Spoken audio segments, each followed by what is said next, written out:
Hello नमस्ते मित्रों। आज का हमारा वीडियो जो पाकिस्तान के मौलाना और इंडिया के मौलाना क्या सोचते हो, तो वीडियो जो भाई राव का है तो देखना ना भूलिए। आपकी क्या राय है और कमेंट में जरूर बताएं। कौन सा अपराध बड़ा है? मूर्ति पूजा। Leave out.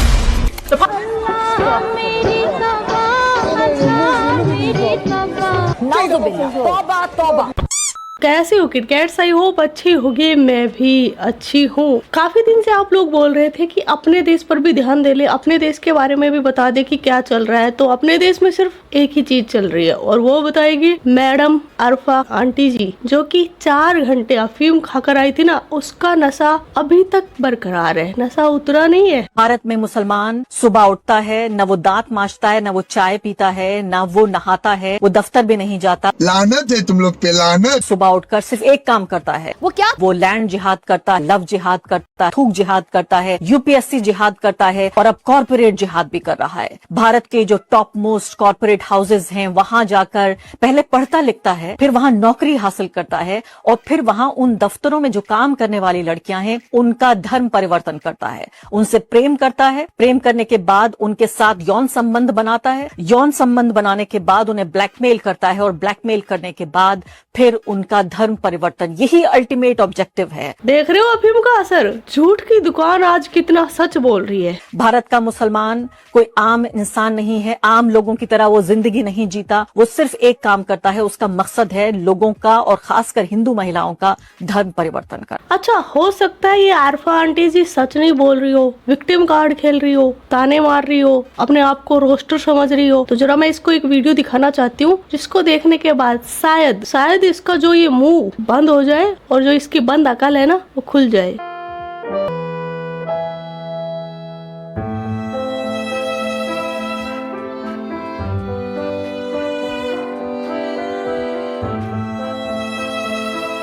इस लड़की की लाइफ क्या होती अगर ये ठीक से पढ़ लेती, एग्जाम दे पाती, अब्दुल के चक्कर में ना आती, इसके साथ लव जिहाद नहीं हुआ होता, आज ये लड़की भी किसी मुकाम पर होती। और मुझे समझ में नहीं आता हिंदू लड़कियों को ये सब लाइफ बर्बाद होने के बाद ही अकल क्यों आती है। और केस देखकर भी तो आ सकती है ना। अच्छा, ये अब्दुल हिंदू लड़कियों को बर्बाद क्यों करते हैं, इसके पीछे इनका मोटिव क्या है, बताएगी ये मोहतरमा। में तो कहा जाता है कि गैर मुस्लिम से शादी करना ही गुनाह है। किसने कहा गुनाह है? ये कहते हैं कि इस्लाम में अगर तुम किसी लड़की को कन्वर्टेड करवाते हो तो तुम जन्नती हो।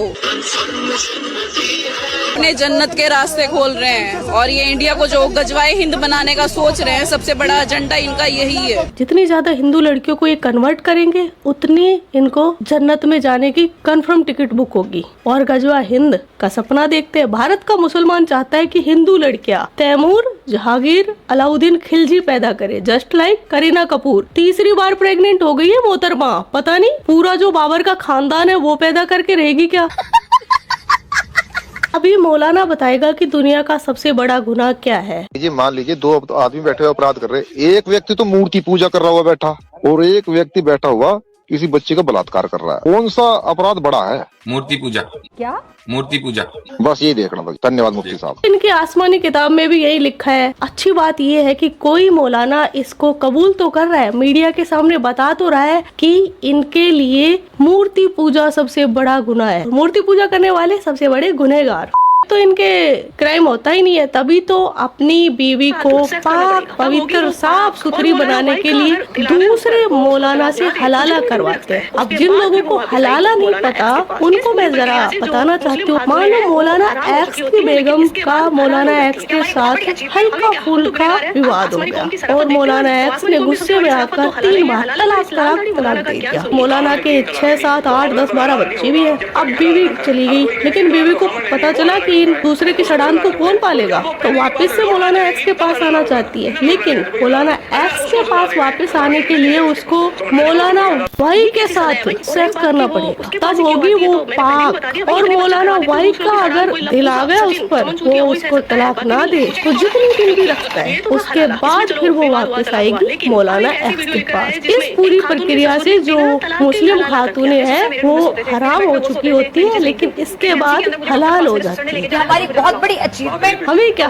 हम तो गुनहगार हैं। आप आसमानी कौम की शराफत देखते हैं आज, तो आसमानी कौम की सबसे बड़ी शराफत तो हलाला ही है। हलाला पर इस लाल दाढ़ी मौलाना का ज्ञान सुनिए। खामन ने 3 तलाकें दी तो औरत पर हलाल नहीं होगा जब तक कि हलाला न करे। अब कोई कहे कि तलाक तो खामन ने दी है, वो हलाला क्यों करे, उसको सजा क्यों है? तो जब वो पहले के बाद लौटना चाहेगी तब हलाला होगा, न लौटना चाहे तो कोई हलाला नहीं। अल्लाह उसको सजा दे रहे हैं ताकि न जाए, तुम न जाओ तो कोई हलाला नहीं। ये कैसी सजा है भाई? और रही बात की वो उसके पास ही क्यों आती है, तो मैंने पहले भी बता दिया भाई, इतने बच्चे करवा देते हो दूसरों की सड़ान, कोई लप्पू सा सचिन चमन चूतिया वो ही सह सकता है, बाकी नहीं। ये तो था हलाला, इसमें चलो विवाद हुआ, तलाक हुआ, लेकिन अब एक ऐसी वीडियो लेकर आया है जिसमें एक खातून के ससुर ने बिना तलाक के ही हलाला कर दिया। मेरे ससुर मेरे रूम में सोते थे, मेरे बेड पे वो सोते थे, मैं नीचे जमीन पे होती थी। प्रेगनेंसी के अंदर मुझे डॉक्टर के पास मेरे ससुर ने लेके जाना है, हस्बैंड को जाना अलाउ नहीं था। वहाँ कुवैत में मेरी अल्ट्रासाउंड तक मेरे ससुर के सामने होती रही है। एट द एंड आके उनकी डिमांड ये थी, तुमने इस घर में खुश रहना ना, मुझे खुश करोगी तो तुम इस घर में खुश रहोगी। वो भी आपके फादर जैसे ही?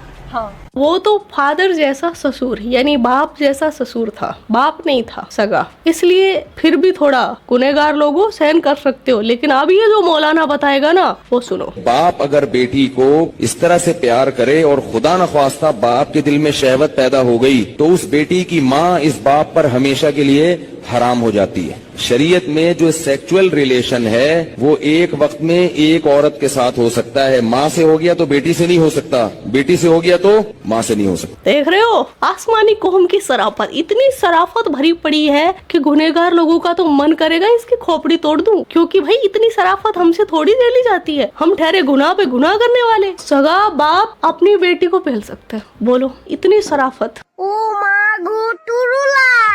इस्लाम में शराब हराम है, लेकिन इस्लामी जमहूरिया पाकिस्तान की पब्लिक और वहाँ की पुलिस शराब के लिए मर